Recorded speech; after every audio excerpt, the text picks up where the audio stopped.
34,070 वोटों से आगे। नॉर्थ वेस्ट दिल्ली से बीजेपी के योगेंद्र चंदौलिया 34,642 वोट से आगे चल रहे हैं। साउथ दिल्ली से बीजेपी के रामवीर सिंह विधुरी 12,917 वोटों से आगे। वहीं वेस्ट दिल्ली से बीजेपी के कमलजीत सहरावत 30,087 वोटों से आगे। दिल्ली की 7 सीटों पर बीजेपी फिलहाल आगे चल रही है। तो दिल्ली की 7 सीटों पर बीजेपी फिलहाल आगे चल रही है। चांदनी चौक से कांग्रेस के जेपी अग्रवाल 2,926 वोट से आगे। ईस्ट दिल्ली से बीजेपी के हर्ष मल्होत्रा 8,032 वोटों से आगे। नई दिल्ली से बीजेपी की बासुरी स्वराज 7,556 वोटों से आगे चल रही है। नॉर्थ ईस्ट से बीजेपी के मनोज तिवारी 34,070 वोटों से आगे। मौके से दिल्ली बीजेपी के योगेंद्र चंदौलिया 34,642 वोट से आगे।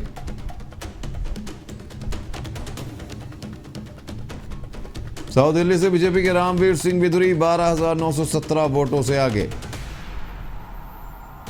तो वेस्ट दिल्ली से बीजेपी के कमलजीत सहरावत 30,087 वोटों से आगे।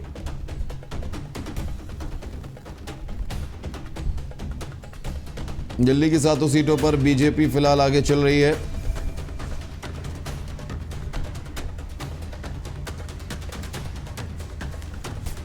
चांदनी चौक से कांग्रेस के प्रत्याशी आगे।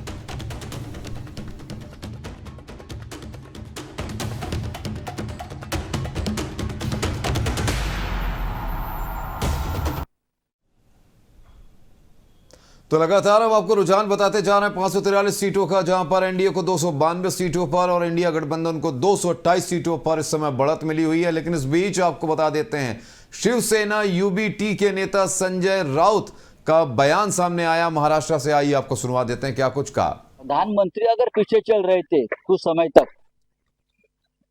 यही मैं ट्रेंड मानता हूं देश का। जो प्रधानमंत्री अजिंक्य है, अजय है, भगवान के अवतार है, वो भी उनके वाराणसी में, बनारस में पीछे चल रहे थे। ये ट्रेंड है इस देश का, उत्तर प्रदेश का।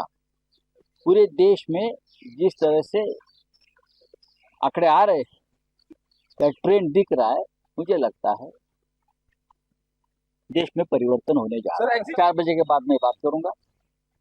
अभी पूरे नतीजे आने दो, ट्रेंड स्पष्ट होने दो। लेकिन कुछ जगह पर तो 1-1 लाख का लीड है। जैसे हमारे नंदुरबार जो बीजेपी की जगह है, वहाँ कांग्रेस के उम्मीदवार गोविल पाड़वी युवा उम्मीदवार है, 1 लाख से भी ज्यादा वोटों से आगे चल रहे हैं। नासिक में हमारे शिवसेना के राजाभाऊ वाजी 1 लाख वोटों से आगे चल रहे हैं। हाँ, बहुत सी ऐसी सीटें हैं हमारी महाविकास आघाड़ी की, जहाँ लाख का मताधिक्य लीड अभी से चल रहा है। उत्तर प्रदेश में जो ट्रेंड मैं देख रहा हूँ, वो ट्रेंड जो है वो मोदी जी के खिलाफ चल रहा है। कांग्रेस पार्टी मुझे लगता है 150 क्रॉस कर सकती है। वो कांग्रेस पार्टी को 50 सीट भी नहीं मिली थी 2019 में, वो कांग्रेस पार्टी राहुल गांधी जी के नेतृत्व में अगर 150 सीटों का आंकड़ा पार कर रहा है, उसका मतलब है देश में परिवर्तन हो रहा है। जो इंडिया गठबंधन को सक्सेस या यश मिल रहा है, उनके करता धरता राहुल गांधी जी है। तो राहुल गांधी जी के नेतृत्व में सभी नेता थे। जैसे महाराष्ट्र में उद्धव ठाकरे जी है, तेजस्वी यादव जी है, अखिलेश यादव जी है, ममता जी है। हाँ, सभी नेता हम एक साथ रहे, हमने एक साथ काम किया। शरद पवार साहब है। लेकिन राहुल गांधी ने जो तूफान खड़ा किया, जो आंधी खड़ी, आप उसका परिणाम देख रहे हो कि कांग्रेस ने 150 सीट तक अपनी छलांग मारी है। ये बहुत बड़ी बात है। और ये ही हम बता रहे हैं कि अगर कांग्रेस 150 की छलांग मार रही है तो हमारा इंडिया ब्लॉक जो है वो बहुमत की ओर जा रहा है। राहुल गांधी देश के नेता है और राहुल गांधी मोदी जी से भी लोकप्रिय है, इतना मैं कहूँ। तो आपको बता दें कि आपने सुना कि क्या कुछ कहना है इस वक्त संजय राउत का, क्या कुछ कहना है। उन्होंने कहा कि ये अपने आप में एक ट्रेंड करने वाली बात है कि जो प्रधानमंत्री हैं, जो अजेय माने जाते हैं, वो वाराणसी में अपनी ही सीट पर पीछे चल रहे थे। ये एक बड़ी बात है और ये बड़ी बात मानी जानी चाहिए। तो इसको लेकर उन्होंने कहा, तो आपको बता दें कि इंडिया गठबंधन जो है वो लगातार अपनी जीत के दावे इस समय कर रहा है। 228 पर इंडिया गठबंधन और 292 पर इस वक्त एनडीए के जो गठबंधन है वो बढ़त बनाए हुए है। लगातार यहां पर आपको बता दें कि चीज़ें देखने को मिल रही हैं। वहीं आपको बता दें जम्मू कश्मीर की जो बात है, जम्मू कश्मीर में भी इस वक्त रिजल्ट सामने आ रहा है। उमर अब्दुल्ला जो है और महबूबा मुफ्ती हैं वो भी पीछे चल रहे हैं। जम्मू कश्मीर के रुझानों में बड़ा उलटफेर सामने आ रहा है।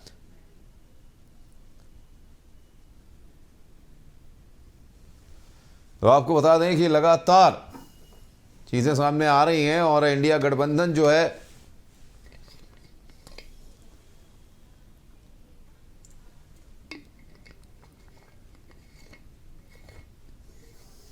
तो आपको बता दें कि दिल्ली में 7 सीटों पर बीजेपी इस वक्त बढ़त बनाए हुए है।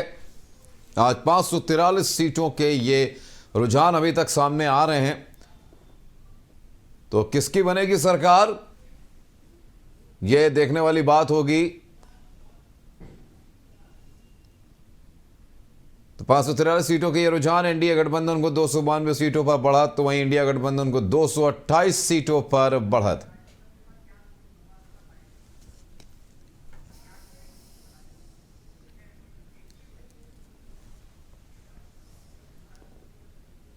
तो लगातार हम आपको बता रहे हैं एबीसी न्यूज पर किसकी बनेगी सरकार, किसके सर पे सजेगा ताज। लगातार आंकड़े हम आपको बताते जा रहे हैं।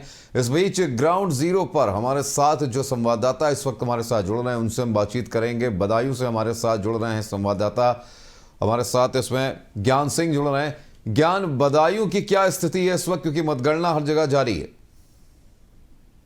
जी सर, मैं आपको बता दूं, बदायूं जिला में दूसरा चरण चालू हो गया है खुलने को। उस वजह से करीब जो इंडिया गठबंधन यहाँ पर शिवपाल सिंह के बेटे आदित्य यादव सपा से हैं और दुर्विजय साथ बीजेपी से हैं। तो पहले चरण में दुर्विजय साथ बीजेपी से 207 से 567 से ऐसे से लीड दे रहे हैं। कभी आदित्य यादव आगे हो जाते हैं। आदित्य यादव अभी दूसरे चरण में 1559 वोटों से आगे चल रहे हैं। बात अगर ज्ञान की जाए बदायूं की, तो जिस सीट की बात हम कर रहे हैं लोकसभा सीट की, इस पर अगर बात की जाए तो लगातार ये देखने को मिला है कि समाजवादी पार्टी का गढ़ माना जाता है। समाजवादी पार्टी जो है इस बात कन्फर्म मान के चल रही है, अपनी जीत के दावे कर रही। कार्यकर्ता जो हैं उनका क्या कहना है? हाँ, ये भी बात आज सामने आई है कि यहाँ बदायूं जिला जो भी है सपा का गढ़ कहा जाता है। और यहाँ पर पहले शिवपाल चच्चा का टिकट हुआ था। शिवपाल चच्चा ने कटने के बाद में उनका आदित्य यादव का टिकट हुआ है। आदित्य यादव यहाँ से लड़ रहे हैं। कार्यकर्ताओं का ये कहना है कि बहुमत ऐतिहासिक के साथ आदित्य यादव को जिता के भेजेंगे। अगर उत्तर प्रदेश की बात कर ली जाए तो 80 में 80 सीटों के दावे किए जा रहे थे, लेकिन इस वक्त कांटे की टक्कर चल रही है। बीजेपी यानी एनडीए जो है 36 पर और इंडिया गठबंधन 43 यानी 43 पर इस समय बढ़त बनाए हुए है। इस बढ़त को देखते हुए क्या कुछ कहेंगे आप कि क्या जो होने वाला है सीन, जो अभी सिनेरियो चल रहा है अभी तक, अभी बहुत बात की बाकी है, काउंटिंग अभी चल रही है, लेकिन जो सिनेरियो है, कांटे की टक्कर है, इसको देखते हुए क्या कहेंगे ज्ञान? जी, कांटे की टक्कर है। यहाँ पर बदायूं जिला में भी कांटे की टक्कर है और सीटों पर भी सपा और बीजेपी की बहुत अच्छे से टक्कर है। और यहाँ पर सपा और बीजेपी दोनों आगे पीछे ज्यादा वोटों से लीड नहीं दी जा रही, दोनों कांटे की टक्कर पे हैं। अब देखना ये होगा तीसरा चरण और चौथा चरण, यहाँ पर 34 चरणों में काउंटिंग होनी है। लगभग 2 से 4 बजे के बीच में मालूम पड़ेगा किसके चेहरे पर यहाँ पर चेहरा बनता है। अच्छा ज्ञान, अगर बात की जाए बदायूं की जनता की, आम जनमानस जो है उसने वोट जब किए हैं, वोट में करते वक्त कौन से मुद्दों को लेकर वोट किए हैं ज्ञान? जनता ने जब वोट किया है तो संविधान बचाने के लिए सपा प्रत्याशी आदित्य यादव को वोट दिया है, और जो बीजेपी दुर्गेश ठाकुर यहाँ पर हैं उनके लिए राम मंदिर के मुद्दा को लेकर जनता ने वोट किया है।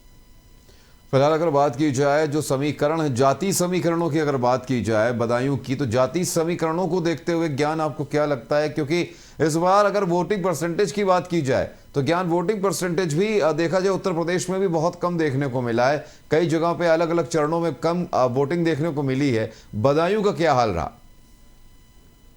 यहाँ पर पिछली 2020 में 2019 में जो भी मतदान हुआ था उसके चलते इस वर्ष मतदान कम प्रतिशत हुआ है। अगर ज्ञान बात की जाए जो जहां पे वोटिंग स्थल है, वोटिंग स्थल पे तस्वीर आपने देखी होगी, लोगों से बातचीत की होगी, अलग अलग जो कार्यकर्ता वहां पर हैं, बीजेपी के कार्यकर्ता भी होंगे, समाजवादी पार्टी के कार्यकर्ता भी होंगे, कार्यकर्ताओं के बीच कैसा उत्साह देखने को मिल रहा है? हाँ, अभी जो बीजेपी दुर्गेश ठाकुर कुछ वोटों से आगे हो जाते हैं तो बीजेपी के जो कार्यकर्ता हैं उनके चेहरों पर खुशहाली छाती है। वहीं दूसरी तरफ जब आदित्य यादव कुछ वोटों से आगे हो जाते हैं तो सपा कार्यकर्ता जो भी हैं उनके चेहरे पर खुशी की लहर आ जाती है। जी ज्ञान, जानकारी देने के लिए, हमसे जुड़ने के लिए बहुत बहुत धन्यवाद आपका। तो लगातार आपको बता रहे हैं कि किस तरीके से इस वक्त जो रुझान सामने आ रहे हैं वो रुझान क्या है। लगातार 543 सीटों पर हम आपको रुझान बताते जा रहे हैं। 290 सीटों पर इस वक्त जो है रुझान जो सामने आए, एनडीए गठबंधन जो है आगे चल रहा है 290 सीटों पर, वहीं इंडिया गठबंधन 230 सीटों पर, और अन्य के खाते में फिलहाल 23 सीटें हैं जिन पर बढ़त बनाई हुई है। उत्तर प्रदेश की बात करें तो 80 में से एनडीए के पास 36 और इंडिया के पास 43 सीटों पर बढ़त ये बनाए हुए हैं। अलग अलग जगहों से अलग अलग खबरें सामने आ रही हैं।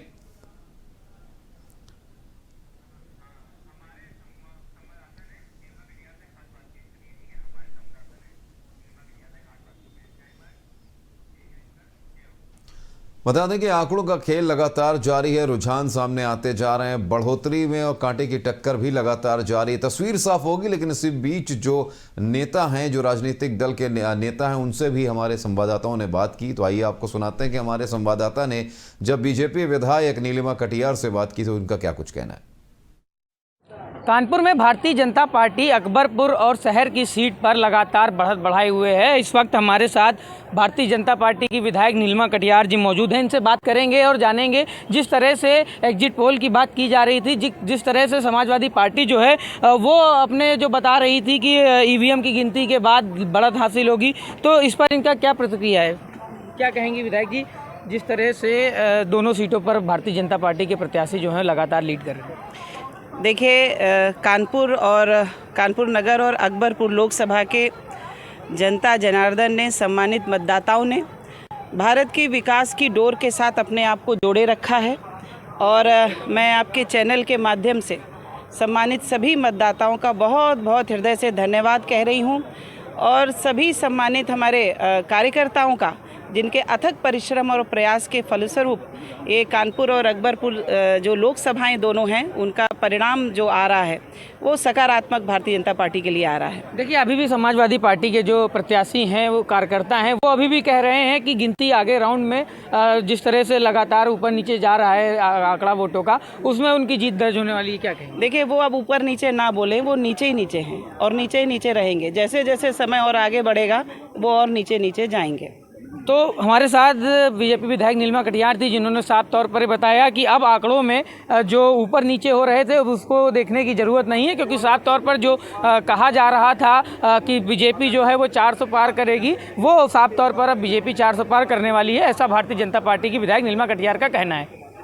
देखिए, फाइनल फिगर होगा 295, 310 इंडिया के पक्ष।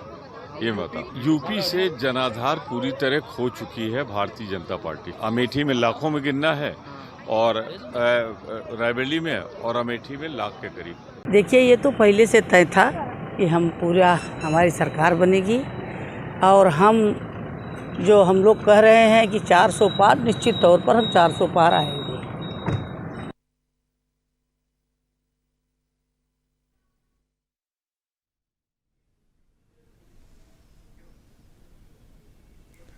तो आपको बता दें कि लगातार अपने अपने दावे हैं, अपने अपने इरादे हैं, लेकिन इस वक्त रुझान की अगर बात की जाए 543 सीटों पर रुझान जो सामने आ रहे हैं, इंडिया गठबंधन जो है उसे 290 सीटों पर बढ़त मिली हुई है। 230 पर इंडिया गठबंधन कांटे की टक्कर बनाए हुए है।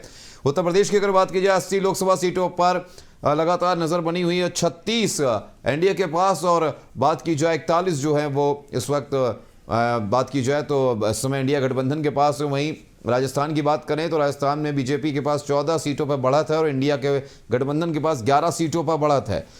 और बिहार में 32 पर एनडीए गठबंधन और इंडिया गठबंधन के पास 6 सीटों पर बढ़त इस वक्त हासिल है।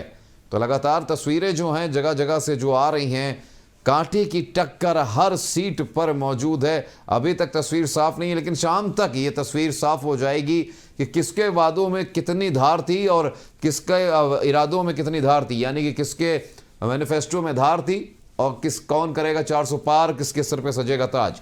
अगर बात की जाए उत्तर प्रदेश की तो उत्तर प्रदेश में कैराना से एसपी की इकरा चौधरी जो है वो इस समय आगे चल रही है। मछली शहर से एसपी जो है 10,342 वोटों से आगे चल रही हैं। 290 सीटों का एनडीए पर बढ़त है और 230 सीटों पर इंडिया गठबंधन की बढ़त है।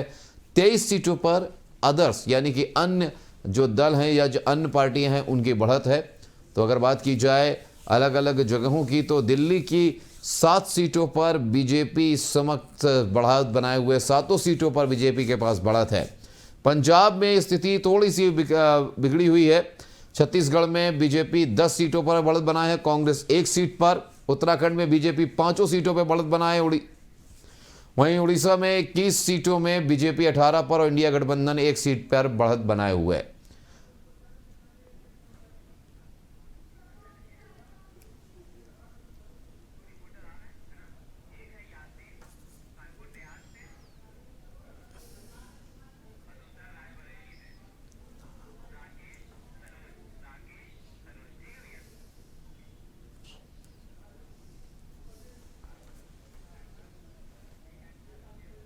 तो लगातार कांटे की टक्कर का यह खेल अभी तो जारी है और लगातार अभी तक आंकड़ों के रुझान में बढ़ोतरी और गिरावट लगातार जारी है। एनडीए और इंडिया के बीच कांटे की टक्कर है। जिस तरीके से एग्जिट पोल्स आए थे वो कहीं ना कहीं झुटलाते हुए नजर आ रहे हैं अभी तक के जो आंकड़े हैं उनको देखते हुए। लेकिन इस बीच लगातार हम संवाददाताओं से बात कर रहे हैं। इस समय ग्राउंड जीरो पर हमारे 2 संवाददाता मौजूद हैं, उनसे हम बात कर लेते हैं कि क्या स्थिति है। कानपुर देहात से हमारे साथ यासीन अली मौजूद हैं और दूसरी रायबरेली से हमारे साथ राकेश हमारे साथ मौजूद हैं। राकेश, अगर बात की जाए रायबरेली सीट की तो रायबरेली सीट पर सबकी नजर बनी हुई है क्योंकि राहुल गांधी वहां से मौजूद हैं, इस समय बढ़त बनाए हुए हैं। क्या लगता है रायबरेली सीट को लेकर?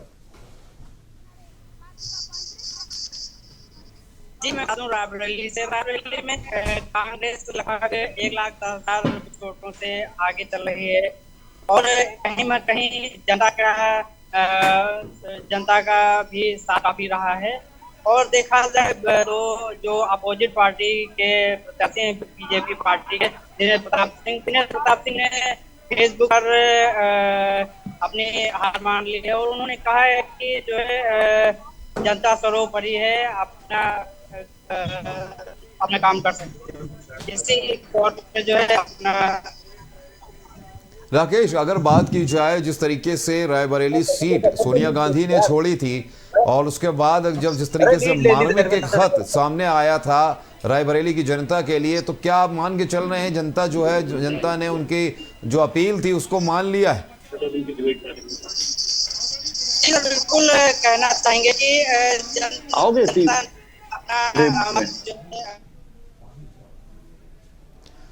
बिल्कुल यासीन, आपकी तरफ रुख करेंगे। यासीन, आप इस समय मतगणना स्थल पर मौजूद हैं, क्या स्थिति है मतगणना को लेकर? क्योंकि अगर उत्तर प्रदेश की बात की जाए तो 80 में 80 सीटों के दावे जो किए जा रहे थे वो कहीं ना कहीं अभी फिलहाल जो स्थिति है सुबह 8 बजे से दोपहर 12 बजे तक की स्थिति है उसमें कांटे की टक्कर नजर आ रही है।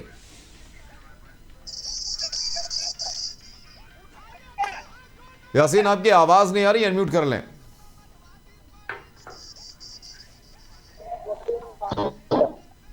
जो है 80 लोकसभा क्षेत्रों की तो कानपुर देहात की खासतौर पर कानपुर देहात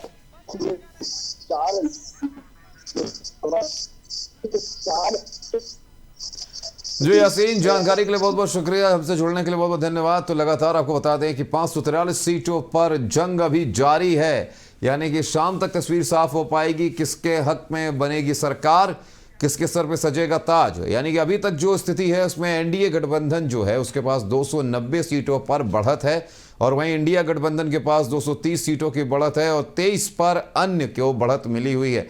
तस्वीरों की अगर बात की जाए तो तस्वीर बड़ी ही उलझी हुई है, क्योंकि जिस तरीके से एग्जिट पोल्स सामने आए थे, एग्जिट पोल्स में दावे किए जा रहे थे, अभी तक की स्थिति के हिसाब से तो एग्जिट पोल जो हैं वो उलटफेर के दौर से गुजर रहे हैं। उत्तर प्रदेश में कांटे की टक्कर है, एनडीए गठबंधन के पास 36 तो इंडिया गठबंधन के पास 43 सीटों पर बढ़त है। यानी कि ये जो इलेक्शन कमीशन के जो सामने रुझान आए हैं इसमें कहीं ना कहीं समाजवादी पार्टी खास तौर से उसे संजीवनी मिल गई है और समाजवादी पार्टी जो है वो बीजेपी को कड़ी टक्कर दे रही है। अब शाम तक ही तस्वीर साफ हो पाएगी कि आखिर किन मुद्दों पर जनता ने अपना मन बनाया था और किन को वोट किया था। लेकिन जिस तरीके से कांटे की टक्कर है, कांटे की टक्कर से साफ कहा जा रहा है कि इस बार बीजेपी की राह जो है थोड़ी इतनी भी साफ नहीं है, इतनी भी सुगम नहीं होगी, क्योंकि तस्वीर जब साफ होगी तब पता चलेगा कि सत्ता में कौन आने वाला है। इंडिया गठबंधन आ रही है या एनडीए की ही तीसरी बार हैट्रिक लगेगी। लेकिन जिस तरीके से उड़ीसा की अगर बात करें तो बीजेपी की उड़ीसा में एक तरफ से आंधी चल रही है, यानी कि कहा यह भी जा रहा, जो राजनीतिक विश्लेषक हैं वो लगातार ये कह रहे हैं कि अगर उत्तर प्रदेश में अगर नुकसान होगा, इस तरफ नुकसान होगा, तो कहीं ना कहीं साउथ की जो बेल्ट है, जो दक्षिण का हिस्सा है, वो उस भरपाई उसकी कर देगा। लेकिन जिस तरीके से बात की जाए अभी तक की स्थिति, महाराष्ट्र में एनडीए गठबंधन के पास 17 सीटों पर बढ़त है, इंडिया गठबंधन के पास 30 सीटों पर। वहीं गुजरात में बीजेपी 24 सीटों पर बढ़त लिए हुए है, इंडिया गठबंधन 2 सीटों पर। और इस बीच बड़ी खबर सामने आ रही है, जहां पे कांग्रेस नेता सोनिया गांधी भी पहुंची प्रियंका गांधी वाड्रा के घर। प्रियंका गांधी के घर पर चल रहा है आगे की रणनीति पर मंथन। प्रियंका गांधी के घर पे चल रहा है रणनीति पे मंथन। लोकसभा चुनावों के रुझानों के बाद कांग्रेस में उत्साह देखने को मिल रहा है। जी हां, जिस तरीके से कांटे की टक्कर सामने आ रही है, यह मानकर चल रही है इंडिया गठबंधन की इस बार सरकार इंडिया गठबंधन बनाएगी। कांग्रेस नेता प्रियंका गांधी वाड्रा के घर पर पहुंचे हैं कांग्रेस नेता राहुल गांधी। साथ ही साथ कांग्रेस नेता सोनिया गांधी भी प्रियंका गांधी वाड्रा के घर पर पहुंची हैं। आगे की रणनीति पर इस वक्त मंथन चल रहा है। तो लोकसभा चुनावों के रुझानों के बाद कांग्रेस में भारी उत्साह देखा जा रहा है। तो कांग्रेस नेता प्रियंका गांधी वाड्रा के घर पहुंचे राहुल गांधी। साथ ही साथ कांग्रेस नेता सोनिया गांधी भी प्रियंका गांधी वाड्रा के घर पर पहुंची हैं।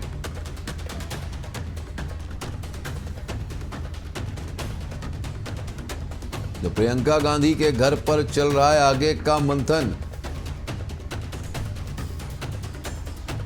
लोकसभा चुनावों के रुझानों के बाद कांग्रेस में दिखा उत्साह।